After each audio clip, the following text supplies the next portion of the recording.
আজকের অনুষ্ঠানের আমন্ত্রিত অতিথিবৃন্দ এবং সম্মানিত উপস্থিতি, আসসালামু আলাইকুম ওয়া রাহমাতুল্লাহ।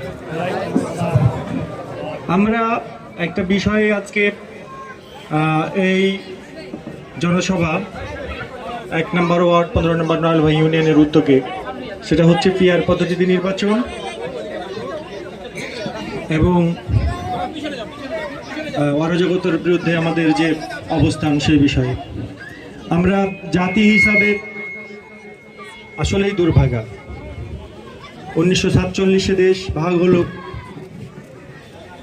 হিন্দুস্তান পাকিস্তান হলো, পাকিস্তানে আমরা পড়লাম, কিন্তু আমরা কি দেখলাম? আমরা বাঙালিরা পাকিস্তানের দ্বারা নির্যাতিত হতে লাগলাম, শোষিত হতে লাগলাম। একটা সময় দেশের আপামর জনতা এই দেশকে স্বাধীন করলো, দেশ স্বাধীন হলো, কিন্তু সাধারণ